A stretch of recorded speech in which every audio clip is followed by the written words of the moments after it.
Hi, welcome to another episode of Talking with Docs. I'm Dr. Brad Weaning. And I'm Dr. Paul Zalzal.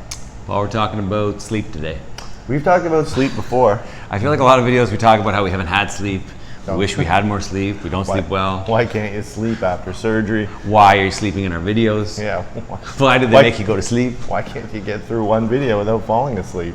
But today, we're talking about something important. We're trying to help people. We're going to give you the top 8 ways to obtain or get better quality sleep. Yeah, that's it. You're probably up in the middle of the night watching this video, so this may help you. Yes. So make sure you turn up the volume during the video so you don't fall asleep during the video.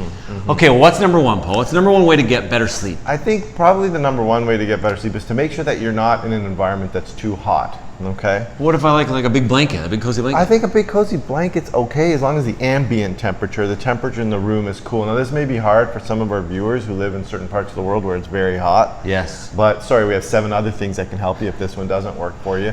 But that's one thing they say that the literature says that can help you sleep better is if you have a cold environment, a cooler room.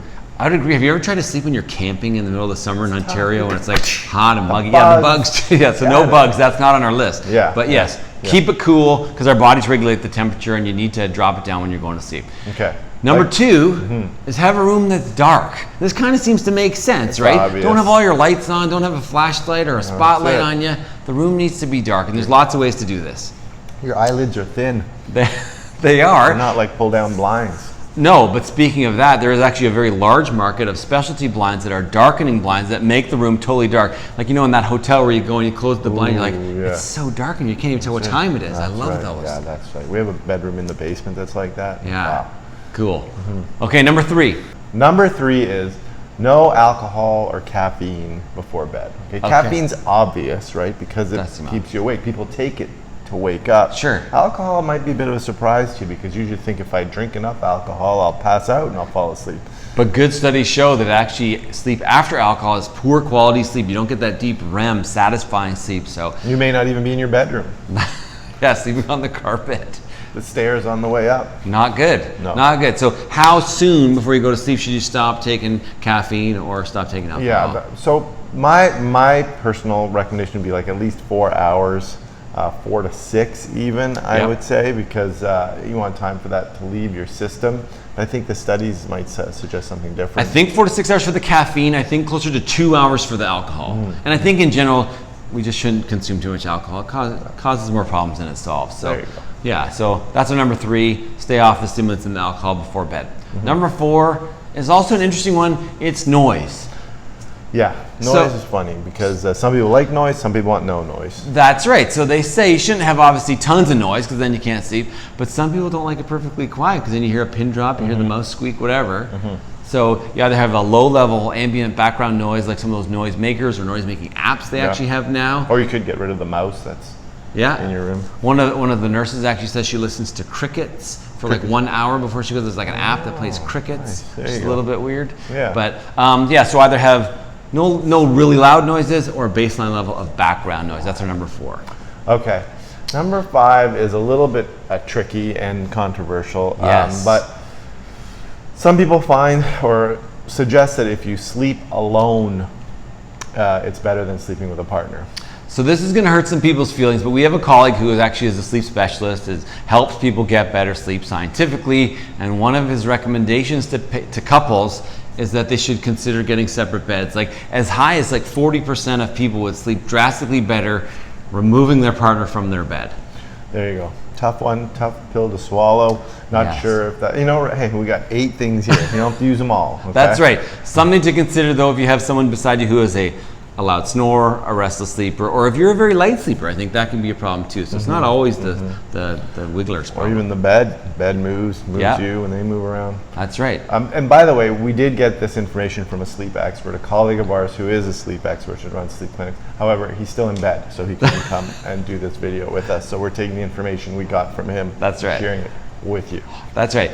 Number 6, in 2022, this is an almost impossible obstacle to overcome. It's get rid of the devices. So your iPad, your computer, your phone, the TV for at least 1 hour, if not 2 hours before, because they say that blue light is a real problem. We should have put that one at the end, because now they're going to get rid of their devices and not watch the rest Do of not this get rid video of your device right now. until you finish this video. Couple more minutes, hang on. Okay, so you're going to get rid of devices, right? Yeah. The blue light, the phone, the iPhone, the whatever kind of phone you have, Yep. smartphone, the TV. Yep. But this is a device you're going to want to get for the next one if you need it, a CPAP. Oh, CPAP. Okay, that is Okay. a device. Thankfully, it does not emit blue light. No. What is a CPAP? So a CPAP is a device that assists your breathing, okay? It's a mask that you put on. It's held on with like rubber bands or some sort of straps. Yeah. And it's hooked up to a pump that's going to pump air into your lungs while you're sleeping, because one of the problems that many people have is called sleep apnea, which means they have difficulty breathing when they're asleep, okay? And so when you're having difficulty breathing, you're not oxygenating your blood very well, and you're not oxygenating well, you're not getting a restful sleep because you're struggling trying to get oxygen. Yeah. So a CPAP can assist with that. Not everyone needs one, but you should get yourself tested for sleep apnea if you're having significant problems getting a restful sleep.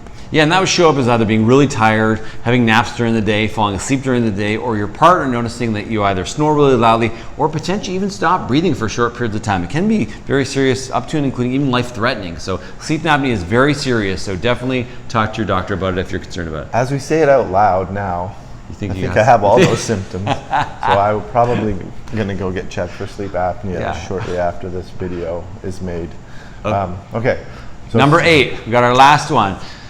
Again, 2022, the pandemic, busy lives. Stress is an important thing to manage, and one of the things that can help with that is meditation. So there's a growing movement of people that say, listen, we need to actively reduce our stress, and sometimes that's finding a quiet place, maybe saying a mantra, listening to calming music, whatever. Some type of meditation for a short period of time throughout the day as well as before you go to sleep to help drift you off into that restful, peaceful place. And don't ditch the meditation idea right away. You might already It is easy to do that. might already be doing it in some form that's not Right.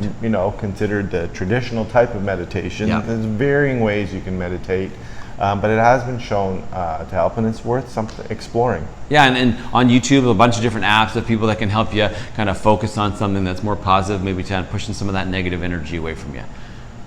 I mean, there you have it. I feel like I'm going to get a good sleep tonight. Yeah, heck yeah. I'm excited.